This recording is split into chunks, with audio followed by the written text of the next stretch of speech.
And then I went to Ruby Tuesday.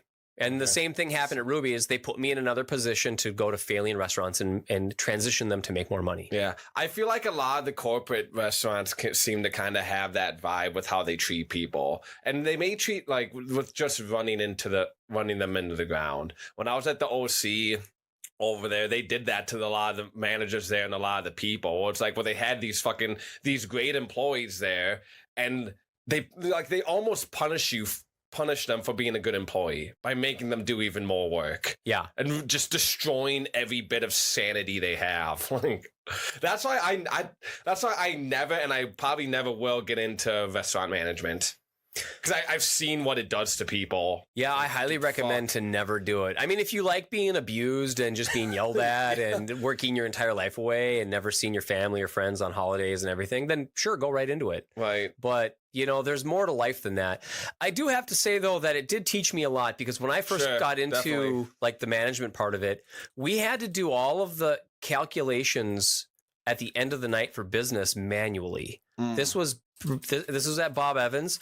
I learned how to actually because now computers do it all. Mm-hmm. But when I started working on it, I mean, you're taking guest counts, you're figuring this out, you're figuring out your food cost percentage, you're figuring out your labor percentage, you're doing all that information manually, right?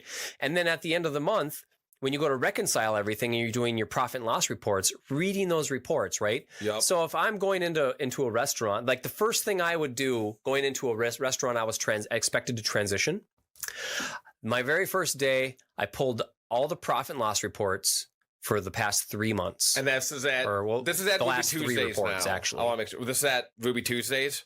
Any place you go to transition from a loser to a winner, you want to see you pull the last 3 months of where their sales are and take a look at their profit and loss report, see how much money they're making in their EBITDA, and then you're looking at where are they spending their money. Like how much is their inventory, their food cost, how many days on hand is your inventory levels? Like what's your labor percentage? Why is your labor percent off? And you start looking at these things, right? Yeah. You highlight the irregularities and then you start investigating on your, let's say labor percent's high.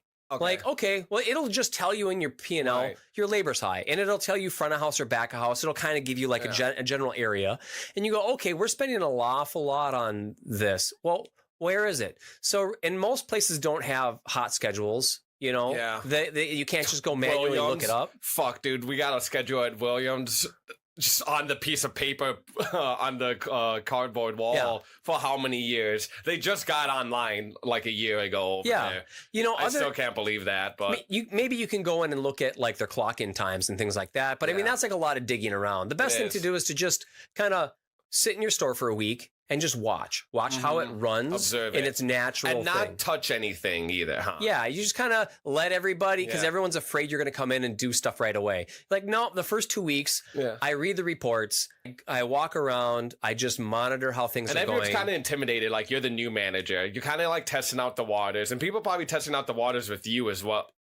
Yeah, and then you want to reassure people. That's your time when you introduce yourself, you start talking to people, you get to know them, right? You really don't focus so much on the business because at corporate businesses like that, the business takes care of itself. The name brand is what it is. People come in for that brand because it serves X, Y, Z. Smaller companies are harder to do that with. You need to be more of a going in and having a couple of days rather than a couple of weeks. Sure. But I like to build some relationships, see where things are at. Yeah. And then really you can get people to tell you a lot of things. Definitely. By just talking to them. Dude, especially being the new guy. I feel like being the new guy in the restaurant, whether you're the manager, the server, or bartender, the other workers there, they're going to open up to you about, this person really sucks, or this person drinks too much, or so-and-so does this. It's easier for them to just vent. It's for you to vent to. Yeah. You know what I mean? Yeah. And then you also can tell about the culture of a restaurant too. Yeah. The us versus them mentality. Is there a wall at all? I feel I've worked at restaurants where there's a big wall between the bartenders and servers. Yeah. Or when I was working at Ruby Tuesdays when I was expoing, dude, the servers would just shit on me, Yeah. If I screwed something up. And I think by stopping and looking out, asking yourself the questions, what's the culture of this place? How are these people acting? Yeah. What are they? Do they get along with each other? What's the motive of these people? And you start looking at that. I mean, almost every time when you go into transition a losing store from winning store, it starts from the top down. You know, it's a crappy manager, a crappy management team, or Yeah. you have one person put into like a lot of times you have like these hourly employees that are not given management training, and they just get thrown into this leadership position because Right. the manager doesn't want to And work. especially when you get promoted within too, I think that's a big problem. Yeah. And then now you have this person with this power that they've Yeah. never had before. And of course, you have people that are in the job for two reasons: because of the power that they can tell people what to do, Right. or because they just want to make money. Yeah, You know? or they just want manager experience too, like on their resume. You Like could I do think that as like there's a well. lot of reasons why maybe a bartender server did move up to manager just to get that notch on the belt as them. But whenever you promote within a company, dude, there's almost like some kind of like animosity that gets generated throughout, you know, all the other coworkers because, oh, well, Doug, him and I were just on the same level. Now he's telling me that I'm over pouring my fucking margaritas. Now he's telling me how this is how I'm making drinks now and shit. Yeah, and I disagree with the policy of promoting from within and keeping in the same store. Now, the policy a lot of these stores have is, well, we do that when they become a manager, then they go to a different store. But I'm like, no. When they're promoted to a team leader, Mhm. right, that has the same principles and powers. Shift supervisor. Yeah, That's That's bullshit, man. No, Yeah. don't call them that. Don't do anything with that. Have them help the manager and have them learn them with the manager, have them put them on a management thing, but don't give them the power until they actually fully achieve that status. And then you send them to another store where they start off from blank, because that builds animosity between team members. And and if like you, jealousy too, I guess. it is, and it also instigates the person who just moved up into that position to exert their new authority. Yeah. You know, Which is also really dangerous. We had a manager like that at Williams, I felt like. I think this was after you left and you were only there too often, but she was promoted within. And like if someone didn't listen to her, I mean, I always listen, you know what I mean? I'm not trying to start any bullshit, but I know those other coworkers that it's a lot easier to butt heads with people, dude, when you promote within. And you have to look at like, look, when you go through formalized training, or not, I won't say formalized training, but you at least go through some sort of training, you know, leadership begins from within you. Mm-hmm. It's not an external factor of I have power over you. You have to do this because I say so. Yeah. Like people don't respond to that. You want to lead and not be a leader. Yeah. And you want to set the standards high too, and make sure you keep everyone else there. And you want to talk to them and like try not to be them in a like. It's hard to give someone advice that's your friend, that you've been working with it, and for them not to take it personally, and for you not to deliver that advice in like in a condescending way.